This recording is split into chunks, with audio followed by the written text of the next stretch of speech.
Adriani saat itu mengatakan kalau sudah menelpon Rohmat sejak maghrib, namun sampai hampir tengah malam tidak ada balasan sama sekali dari Rohmat. Di saat itu, Rohmat yang merasa tidak enak kepada Adriani mencoba untuk menjelaskan kalau alasan dia tidak mengangkat panggilan telepon tersebut lantaran karena dia sedang tahlilan. HP-nya sengaja dia tinggal untuk dicas. Di saat itu, ternyata alasan yang diberikan oleh Rohmat ini tidak diterima dengan baik oleh Adriani.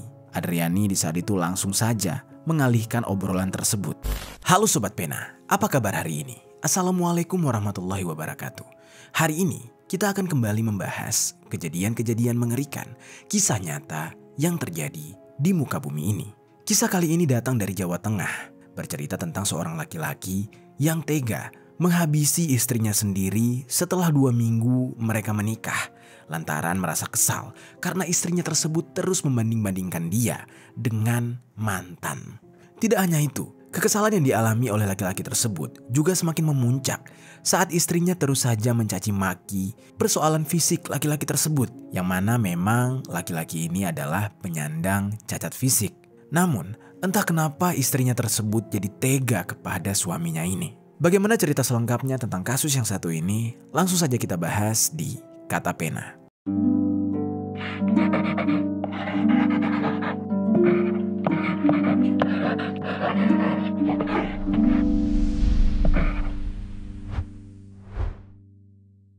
Jajaran Polresta Magelang, Jawa Tengah berhasil meringkus dan mengungkap kasus penemuan mayat dalam kolam kubangan rendaman air bambu. Pembunuhan tersebut terjadi lantaran pelaku sakit hati dengan hinaan ucapan korban. Pelaku tak lain adalah suami korban sendiri. Tersangka korban melontarkan beberapa kata yang menurut pelaku tidak pantas diucapkan sebagai istri kepada pelaku. Sebelum kita mulai ke ceritanya, jangan lupa untuk subscribe channel ini dan bagikan video ini ke teman-teman kalian. Berita ini dibuat berdasarkan pemberitaan di beberapa media publik yang aku rangkum dan aku sajikan dalam bentuk alur cerita. Kita mulai ceritanya. Di sebuah daerah, tepatnya di desa Kuderan, kecamatan Kajoran, Magelang, ada seorang perempuan yang bernama Andriani. Usianya sudah menginjak 50 tahun. Andriani ini sudah memiliki seorang suami. Namun, identitas dari suaminya itu tidak disebutkan. Dari pernikahannya dengan sang suami, dia dikaruniai beberapa orang anak. 2 anaknya itu bernama Andika Danu Prasetya dan Betty Lestari. Sementara anaknya yang lain tidak disebutkan identitasnya. Andriani dan suaminya itu sudah menikah selama beberapa tahun. Namun entah bagaimana ceritanya, Andriani ini akhirnya hidup menjanda. Tidak ada penjelasan tentang kemana perginya sang suami. Apakah meninggal dunia atau justru mereka bercerai. Namun yang jelas setelah itu, Andriani ini hidup menjanda bersama anak-anaknya. Beberapa tahun dia menjanda, sebenarnya dia cukup nyaman dengan kehidupannya itu. Dia tidak merasa kesepian karena ditemani oleh anak-anaknya. Namun lama-kelamaan, hasrat di dalam hatinya mulai muncul. Dia ingin memiliki pasangan lagi. Dia menginginkan seorang laki-laki yang bisa menemani hidupnya. Oleh karena itu, dia mencoba untuk mencari pasangan baru dengan cara berkenalan dengan beberapa laki-laki yang dia temui. Lalu, takdir membawanya bertemu dengan seorang pria yang bernama Surohmat. Entah bagaimana pertemuan antara mereka berdua, namun yang jelas pertemuan mereka yang awalnya hanya sebagai teman, lambat laun berubah menjadi semakin intens dan serius. Surohmat ini bisa dikatakan adalah seorang pria yang penyayang dan penuh perhatian. Hal tersebutlah yang dibutuhkan oleh Andriani. Dan Andriani merasa nyaman dengan Surohmat. Mereka pun akhirnya memutuskan untuk berpacaran. Setelah beberapa lama berhubungan dengan status pacaran, akhirnya mereka pun memutuskan untuk ke jenjang yang lebih serius, yaitu menikah. Singkat cerita, setelah mereka menikah, kemudian Andriani diajak oleh Surohmat untuk tinggal di tempatnya, yaitu di Desa Krasak, Kecamatan Salaman, Kabupaten Magelang. Pernikahan mereka masih seumur jagung. Sesaat setelah mereka menikah, Andriani di saat itu yakin kalau dia bersama suami barunya ini akan hidup bahagia. Namun, ternyata kenyataannya berbeda. Hubungan rumah tangga yang dia jalani bersama Surohmat seolah tidak sesuai dengan harapannya. Ketika sudah menikah, rasanya sangat berbeda seperti masa-masa ketika mereka masih berpacaran. Dan juga Adriani ini seperti orang yang belum bisa move on dari pasangan yang sebelumnya, alias mantan suaminya. Di saat itu, dia merasa mulai menyadari banyak kekurangan dari Surohmat, suami barunya ini. Padahal selama pacaran, semua kekurangan dari Surohmat ini tidak terlihat. Namun setelah menikah, semuanya terbuka. Disitulah Adriani merasa dia sudah salah pilih pasangan. Ketika itu Adriani melihat sikap Surohmat ini ternyata juga berbeda. Ketika berpacaran dulu, Surohmat ini adalah laki-laki yang sangat perhatian. Namun berbeda setelah menikah, perhatian itu seolah-olah lenyap. Dia juga jarang berkomunikasi atau mendengarkan curhat Adriani. Dan dia selalu sibuk sendiri. Ini benar-benar berbeda ya sobat. Kalau biasanya kita mendengar pengantin baru itu sedang hangat-hangatnya, sedang lengket-lengketnya. Namun tidak dengan Surohmat. Dia benar-benar jauh dari kata bucin dan seperti menunjukkan sikap yang tidak butuh terhadap Adriani. Dan ternyata hal ini membuat Adriani merasa kesal dan sedikit menyesal sudah menikah dengan Surohmat. Adriani yang tujuannya menikah agar bisa ditemani dan menghilangkan rasa hampa dalam hidupnya malah dibiarkan sendiri. Dari situlah Adriani mulai sering mengingat masa lalunya dengan mantan suami dulu.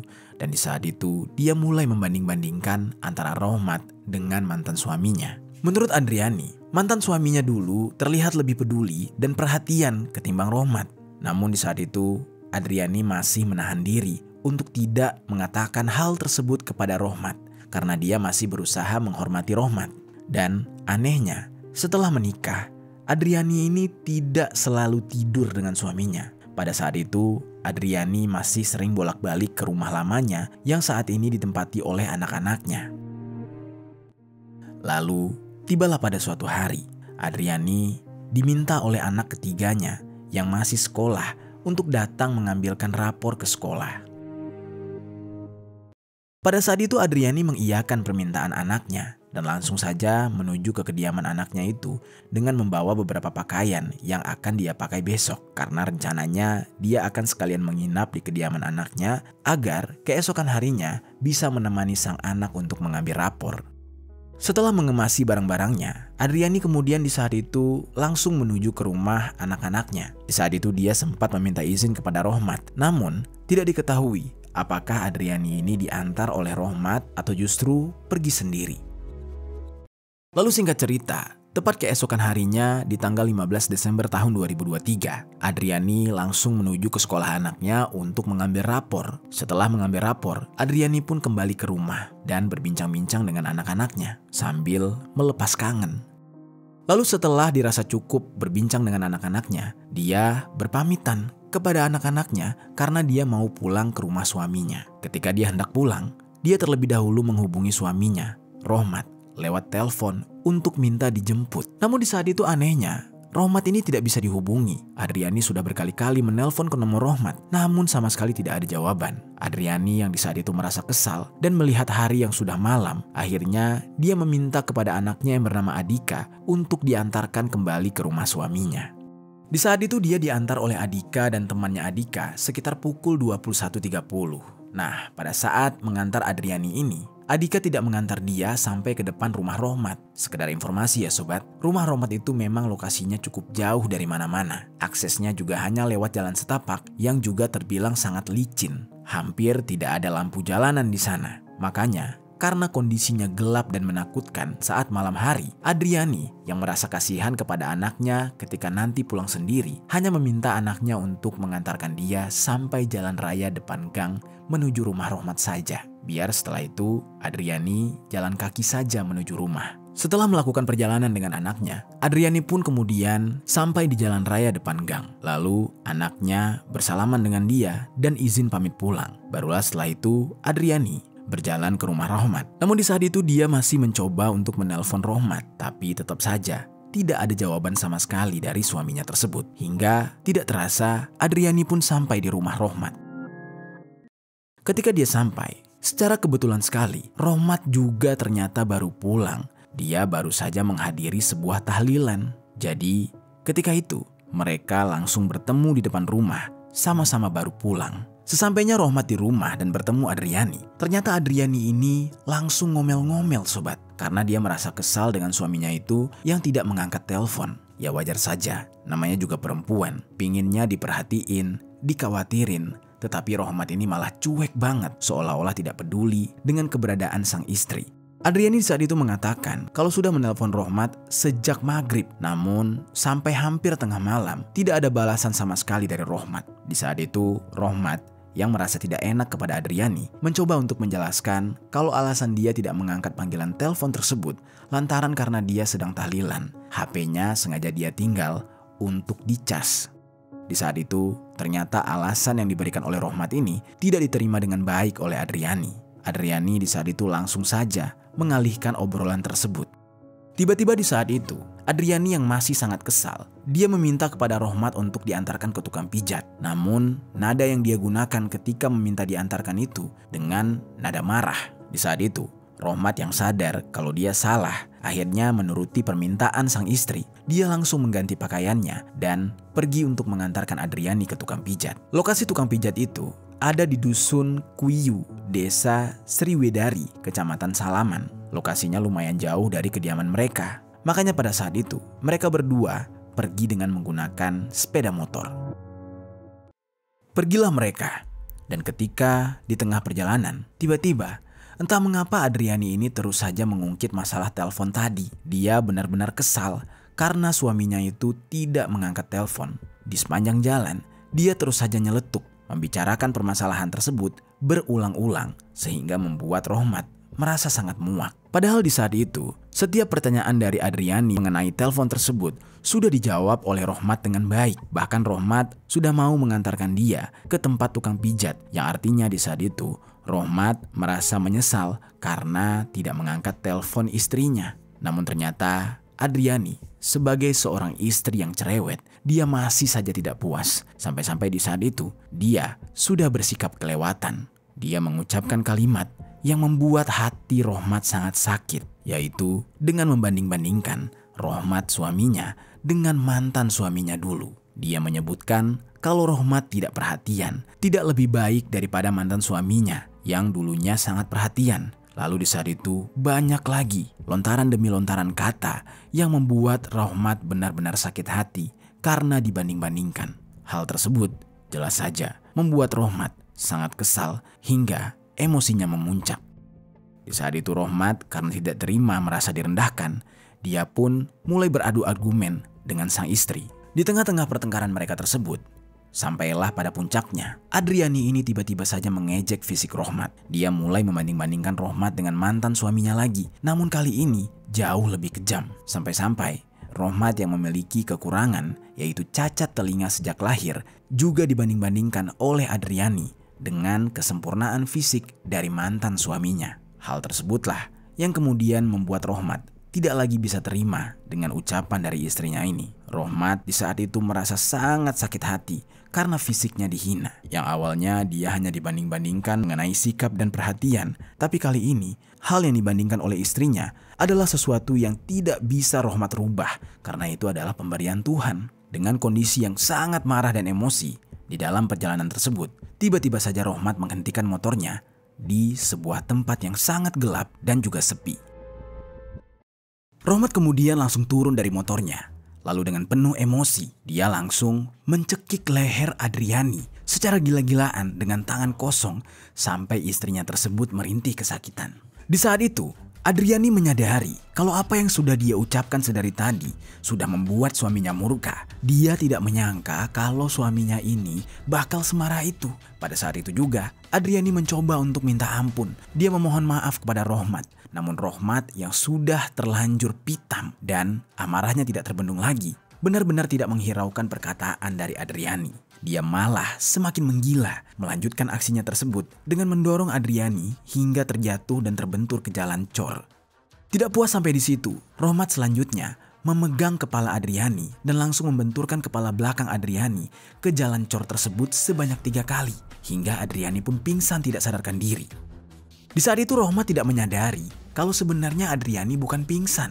Dia sebenarnya tewas seketika setelah dibenturkan kepalanya berkali-kali oleh Rohmat. Di saat Rohmat melihat Adriani tidak bergerak, Rohmat langsung panik dan dia memeriksa nafas Adriani serta denyut nadinya. Dan saat itulah dia menyadari kalau istrinya tersebut sudah meninggal dunia. Ketika dia menyadari istrinya meninggal dunia, Rohmat kemudian dengan perasaan yang menyesal mencoba mengangkat Adriani.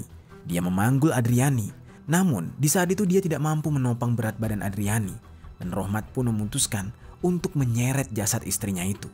Di saat itu Rohmat menyeret Adriani sejauh kurang lebih 20 meter dari tempat kejadian. Dia bingung harus melakukan apa. Dia sangat panik dan gelisah. Dia ingin menyembunyikan jasad istrinya. Hingga akhirnya Rohmat pun kepikiran untuk merendam tubuh istrinya itu di dalam sebuah kubangan kolam tempat merendam bambu. Ketika dia mendapat ide tersebut, dari situlah dia kemudian lanjut menyeret tubuh Adriani. Tidak jauh dari sekitar lokasi tersebut, ada kolam bekas tempat merendam bambu. Rohmat dengan bersusah payah menyeret lalu membenamkan tubuh Adriani ke kubangan yang dalamnya hanya sekitar 20-30 cm tersebut agar jasad istrinya ini tidak timbul ke atas dan diketahui oleh warga ketika mengambang. Namun karena tidak cukup kedalamannya, akhirnya Rohmat memikirkan cara yang lain. Di saat itu dia melihat adanya tumpukan tanah dan dia pun berpikir untuk menimbun jasad Adriani dengan tanah tersebut. Di saat itu dia berusaha menimbun jasad istrinya sampai akhirnya berhasil.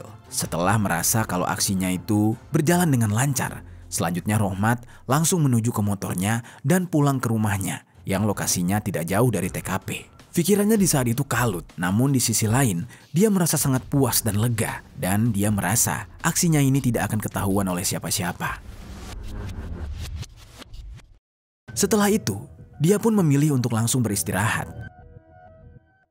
Sampai keesokan harinya, ketika Rohmat terbangun, tiba-tiba saja dia kepikiran tentang jasad istrinya lagi yang mungkin saja di saat itu sudah membusuk atau justru ditemukan oleh orang. Karena tidak mau aksi kejinya itu diketahui oleh orang-orang, di saat itu Rohmat pun memutuskan untuk kembali ke kubangan kolam tersebut dan berniat ingin menambahkan lebih banyak timbunan tanah. Tujuan Rohmat tentu saja agar bau jasad tersebut tidak tercium dan agar aksinya tidak diketahui oleh siapapun. Sebelumnya, Rohmat juga sempat mengambil gelang yang ternyata masih menempel di pergelangan tangan Adriani. Di saat itu, dia juga mengambil handphone yang ternyata masih ada di saku kantong pakaian Adriani. Barulah setelah dia menjarah semua barang itu, kemudian dia langsung menambahkan timbunan tanah. Dan setelah dirasa rapi, dia langsung pulang dengan keadaan hati yang tenang. Di sisi lain, Rohmat yang sudah tenang-tenang ini tidak memikirkan bagaimana alibinya dia terhadap anak-anaknya Adriani. Anak-anak Adriani yang biasanya saling bertukar pesan dengan Adriani di saat itu mulai khawatir. Karena tumben-tumbennya ibu mereka ini sulit dihubungi dan tidak ada kabar sama sekali. Biasanya karena tidak ada kegiatan, Adriani itu hampir selalu fast respon dalam membalas pesan-pesan anaknya. Namun akhir-akhir ini, pesan-pesan mereka tersebut tidak dibalas lagi oleh Adriani. Nah, untuk memastikan kekhawatiran anak-anaknya tersebut, pada hari Senin tanggal 18 Desember tahun 2023, salah satu anak Adriani yang bernama Adika kemudian datang ke rumah Rohmat dengan maksud ingin menanyakan keberadaan sang ibu. Namun sobat, ketika Adika ini datang ke sana dan dia bertemu dengan Rohmat lalu menanyakan keberadaan ibunya, Rohmat pun menjawab kalau dia tidak tahu di mana Adriani berada. Rohmat juga mengatakan kalau Adriani sudah tidak pulang, bahkan tidak pernah lagi pulang ke rumah tersebut. Ia juga mengatakan kalau Adriani terakhir kali berpamitan ingin pergi ke rumah anak-anaknya tersebut. Katanya sih untuk mengambil rapor. Dan setelah itu tidak ada kabar lagi yang terdengar dari Adriani. Sebenarnya alasan dari Rohmat ini sangat aneh. Kalau memang dia merasa Adriani tidak ada kabar, mengapa dia tidak khawatir dan membiarkan hal itu terjadi begitu saja? Mendapatkan keterangan seperti itu, Adika pun langsung pulang. Dia mulai mencari ibunya itu dengan menanyakan kepada para kerabat terdekat. Namun tidak ada satupun yang tahu di mana keberadaan Adriani. Karena mulai merasa khawatir, pada sore harinya Adika langsung melaporkan hal ini kepada anggota keluarga yang lain. Dan bersama dengan anggota keluarga lainnya, dia datang lagi ke rumah Rohmat untuk menanyakan perihal yang sama. Menurut Adika dan keluarganya, tidak mungkin Rohmat ini tidak tahu keberadaan Adriani. Namun, meskipun sudah didatangi oleh pihak keluarga Adriani, Rohmat ini masih saja terus mengatakan kalau dia tidak tahu apa-apa. Dan karena tidak mendapatkan hasil sesuai harapan dan juga peristiwa hilangnya Adriani ini terasa sangat janggal, akhirnya pihak keluarga langsung saja melaporkan kejadian ini ke pihak kepolisian. Berdasarkan hasil laporan keluarga korban ke kepolisian, tim Satreskrim Polresta Magelang kemudian melakukan pemeriksaan kepada sejumlah saksi yang salah satunya adalah Rohmat. Pada saat polisi menginterogasi Rohmat, Rohmat tampak sangat tenang. Dia tidak menunjukkan tanda-tanda seperti orang yang ketakutan atau merasa bersalah. Sikap Rohmat tersebut berhasil membuat pihak kepolisian jadi tidak mencurigai dia. Namun di sisi lain, pada saat itu memang belum ada bukti yang kuat dan jelas yang mengarah kepada Rohmat. Hingga pencarian ini pun menjadi buntu. Beberapa waktu pun berlalu, pihak keluarga masih terus saja meminta polisi untuk menyelidiki hilangnya Adriani. Lalu, tibalah pada suatu waktu, tepat di tanggal 5 Januari tahun 2024, polisi kembali melakukan pencarian. Lalu polisi kemudian mencoba menggeledah rumah Rohmat, yang mana pada saat dilakukan penggeledahan, disitulah polisi akhirnya menemukan sebuah bukti, yaitu gelang yang diduga merupakan milik Adriani. Dari temuan tersebut, selanjutnya gelang tersebut dibawa oleh polisi untuk dimintai keterangan kepada anak-anaknya. Dan anak-anak Adriani mengaku kalau itu memang gelang ibunya. Lalu, kecurigaan mulai mengarah kepada Rohmat. Rohmat selanjutnya diamankan, dibawa ke kantor polisi untuk dilakukan interogasi lebih mendalam. Pada mulanya, Rohmat terus saja mengelak. Dia tidak mengakui perbuatannya. Namun setelah beberapa jam berlalu, tepatnya pada pukul 3.30 dini hari, Rohmat di saat itu sudah kewalahan karena terus-menerus didesak oleh pihak kepolisian. Dia pun akhirnya mengakui perbuatannya. Dia mengaku kalau dia sudah menghabisi nyawa Adriani, istri yang baru dia nikahi. Setelah mendapatkan keterangan tersebut, pihak kepolisian kemudian bertanya kepada Rohmat, di mana dia membuang jasad Adriani. Di saat itulah, dengan kooperatif, Rohmat kemudian menjawab kalau dia sudah membuang jasad Adriani di sebuah kolam perendaman bambu dan dia timbun di kolam tersebut. Lalu polisi meminta Rohmat untuk menunjukkan dengan jelas lokasinya dan dia pun secara kooperatif menunjukkan lokasi tersebut. Dan di sana, ketika polisi sudah menemukan titiknya, beberapa anggota ditugaskan untuk turun ke kubangan tersebut lalu menggali kubangan itu. Dan setelah digali, betapa kagetnya pihak kepolisian, terlihat sesosok jasad yang sudah membusuk yang merupakan jasad seorang perempuan bernama Adriani. Pada saat itu, polisi langsung mengevakuasi jasad tersebut. Atas kerjasama dengan beberapa pihak, jasad Adriani kemudian berhasil diotopsi. Dari hasil otopsi diketahui bahwa pada tubuh Adriani terdapat beberapa luka akibat kekerasan benda tumpul, berupa luka sobek pada kepala bagian belakang dan luka memar pada leher dan juga dadanya, serta resapan darah pada kulit kepala bagian dalam dan otot dada. Serta dia juga mengalami patah tulang pada bagian tulang tengkorak bagian belakang sampai dengan tulang dasar tengkorak. Pada saat itu, pihak keluarga masih belum dikabarkan oleh pihak kepolisian. Namun, setelah berita pengangkatan jasad tersebut beredar di media sosial, barulah pihak keluarga Adriani mengetahui dari sosial media itu. Dan mereka langsung saja menghubungi pihak kepolisian untuk memastikan kalau jasad yang ditemukan tersebut adalah ibu mereka. Pihak kepolisian di saat itu kemudian mengkonfirmasi kalau berita tersebut benar adanya dan jasad tersebut memang Adriani, ibu dari anak-anak tersebut. Kabar yang didengar oleh anak-anak Adriani ini sangatlah memilukan. Mereka menangis sejadi-jadinya. Mereka histeris setelah mendengar berita mengerikan tersebut. Di saat itu, mereka tidak menyangka dengan umur pernikahan ibu mereka yang baru seumur jagung, ayah tiri mereka Rohmat dengan tega menghabisi nyawa ibu mereka. Atas kejadian tersebut, pihak keluarga meminta keadilan yang setimpal. Bahkan anak Adriani yang bernama Adika itu meminta agar pelaku bisa dihukum mati. Dan setelah pelaku dari kasus ini terbongkar, akhirnya jasad Adriani dipulangkan kepada keluarga untuk dimakamkan secara layak. Sementara itu, proses peradilan terus berjalan. Tersangka, Rohmat, akan dijerat dengan pasal 338 KUHP pidana dengan ancaman hukuman paling lama 15 tahun penjara atau pasal 44 ayat 3 Undang-Undang Nomor 23 Tahun 2004 tentang penghapusan kekerasan dalam rumah tangga dengan ancaman hukuman paling lama 15 tahun penjara dan denda sebesar 45 juta rupiah. Jangan heran ya sobat, kenapa dia tidak dihukum mati? Karena kasus ini bukanlah kasus penghilangan nyawa berencana. Itu dia sobat, kisah tragis yang dialami oleh Adriani yang harus berakhir di tangan suami yang baru saja dia nikahi bernama Rohmat. Apa pelajaran yang bisa kita ambil dari kisah ini?